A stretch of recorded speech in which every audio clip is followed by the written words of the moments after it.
வணக்கம். முதலில் தலைப்புச் செய்திகள். ஹார்ப் தீவு ஹார்மோஸ் நீரிணைக்கு அருகில் தாக்குதல், அதிரடி நடவடிக்கைக்கு தயாராகி வரும் பென்டகன். இன்னும் சில நாட்களில் குறிவைக்கப்பட்டுள்ள ஈரானின் முக்கிய இலக்குகள், இஸ்ரேல் அதிரடி. அமெரிக்க படைகளின் வருகைக்காக காத்து கிடக்கும் ஈரானிய புரட்சிகர படையினர். அமெரிக்காவிடம் வசமாக சிக்கிய ரஷ்யா, ஜெலன்ஸ்கியிடம் சென்ற உளவு தகவலால் பதற்றம். உலகின் மிகப்பெரிய அலுமினிய ஆலை மீது ஈரான் தாக்குதல். தொடர்வது விரிவான செய்திகள். மத்திய கிழக்கு மற்றும் வளைகுடா பகுதிகளில் உள்ள அமெரிக்க ராணுவ தளங்களை ரஷ்யா கண்காணித்து வருவதாக உளவு தகவல்கள் கிடைத்துள்ளதாக உக்ரைன் ஜனாதிபதி விளாடிமிர் செலன்ஸ்கி தெரிவித்துள்ளார். அமெரிக்க தளங்கள் தொடர்பான தகவல்களை ரஷ்யா ஈரானுக்கு வழங்கி வருவதாக முன்னதாகவே செய்திகள் வெளியாகியிருந்த நிலையில் உக்ரைன் ஜனாதிபதியின் இந்த கருத்து வெளியாகியுள்ளது.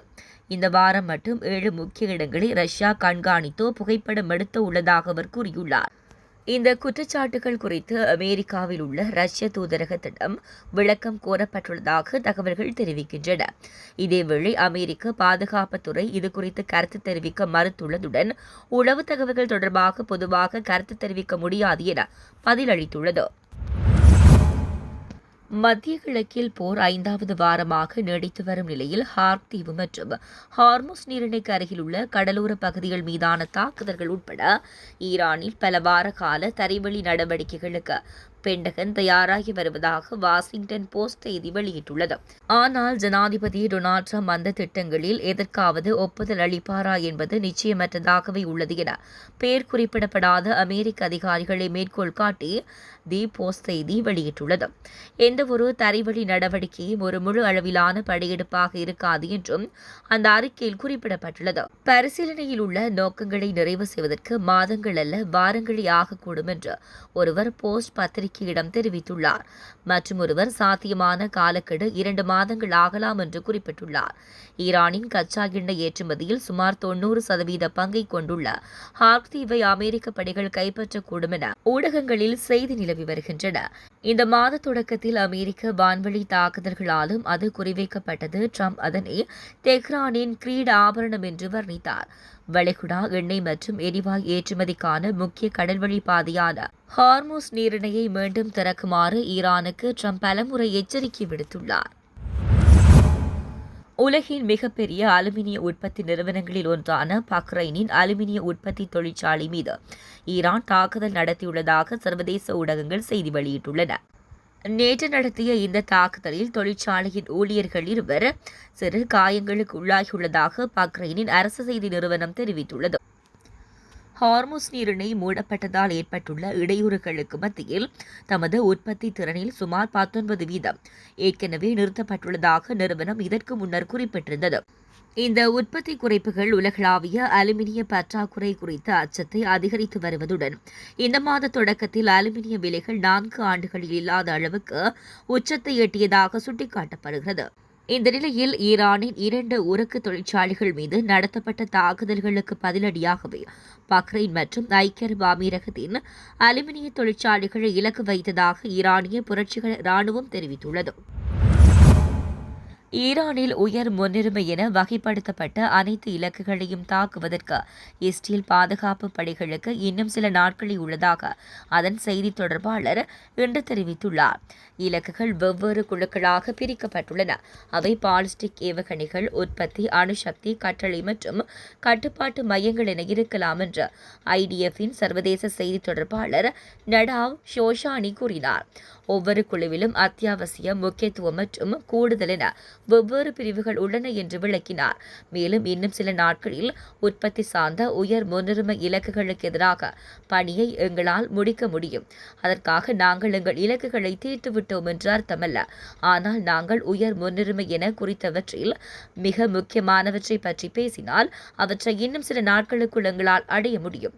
கடந்த வார இறுதியில் ஈரானில் கதிரியக்க பொருட்களை பயன்படுத்தும் ஒரு எஃகு ஆலை உட்பட 2 எஃகு ஆலைகளையும் புளூட்டோனியத்தின் முக்கிய உற்பத்தி தளங்களை கொண்ட அராக் நகரில் உள்ள ஒரு கனநீர் ஆலையையும் இஸ்ரேலிய பாதுகாப்பு படை தாக்கியதாக ஐநாவின் அணுசக்தி கண்காணிப்பு அமைப்பு தெரிவித்துள்ளது. கடந்த ஜூன் மாத தாக்குதலின் போதும் இஸ்ரேலிய பாதுகாப்பு படை அந்த கனநீர் ஆலையை தாக்கியதாகவும், ஆனால் அதை மீண்டும் கட்டும் முயற்சிகளை உளவுத்துறை கண்டறிந்தது என்றும் ஷோஷானி கூறினார். ஈரானின் மீதான அமெரிக்க இஸ்ரேலிய கூட்டு தாக்குதல்கள் ராணுவ இலக்குகளை அழித்ததோடு மட்டுமல்லாமல் ஈரானில் குறைந்தது 1900 பேரை கொன்றுள்ளதாகவும், நூற்றுக்கணக்கான மருத்துவ வசதிகள் மற்றும் பள்ளிகள் உட்பட பல பொது உள்கட்டமைப்புகளை சேதப்படுத்தியுள்ளதாகவும் ஈரானிய செஞ்சிலுவை சங்கம் தெரிவித்துள்ளது. அமெரிக்க வீரர்கள் ஈரானிய தரையில் காலடி வைத்தவுடன் அவர்கள் மீது சரமாரியாக தாக்குதல் நடத்த ஈரானிய படைகள் காத்திருக்கின்றன என்று ஈரானிய நாடாளுமன்ற சபாநாயகர் முகமது பாகர் காலிஃபாப் தெரிவித்துள்ளார். எதிரி பகிரங்கமாக பேச்சுவார்த்தைக்கான சைகை காட்டுகின்றான், ஆனால் ரகசியமாக தரைவழி தாக்குதலுக்கு திட்டமிடுகிறான் என்று அவர் கூறியுள்ளார்.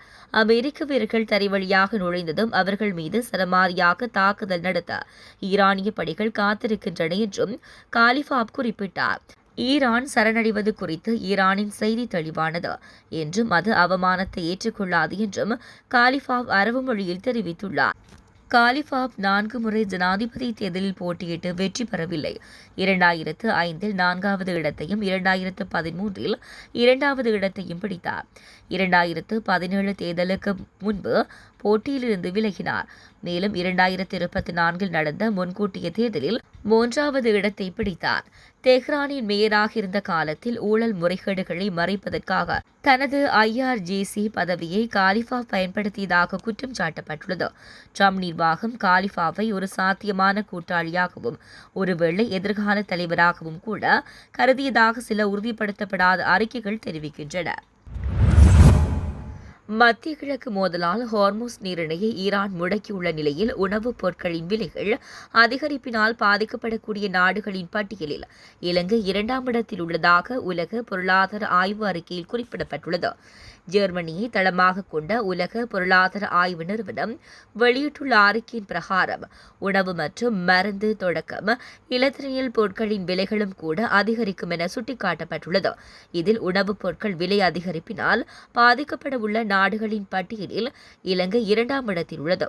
மேலும் அபிவிருத்தி அடைந்த நாடுகளும் கூட உணவுப் பொருட்களின் விலை அதிகரிப்பினால் கடுமையாக பாதிக்கப்படும் என அறிக்கையில் குறிப்பிடப்பட்டுள்ளது. ஹார்முஸ் நீரிணை முழுமையாக திறக்கப்பட்டாலும் உணவு பாதுகாப்புக்கு ஏற்பட்டிருக்கும் பாதிப்பிலிருந்து மீள்வதற்கு நீண்ட காலமாகும் எனவும் ஆய்வறிக்கையில் சுட்டிக்காட்டப்பட்டுள்ளது. குறிப்பாக கோதுமை மாவின் விலை 4.2 வீதத்தாலும் பழங்கள் காய்கறிகளின் விலை 5.2 வீதத்தாலும் அதிகரிக்கும் எனவும் அறிக்கையில் மேலும் கூறப்பட்டுள்ளது.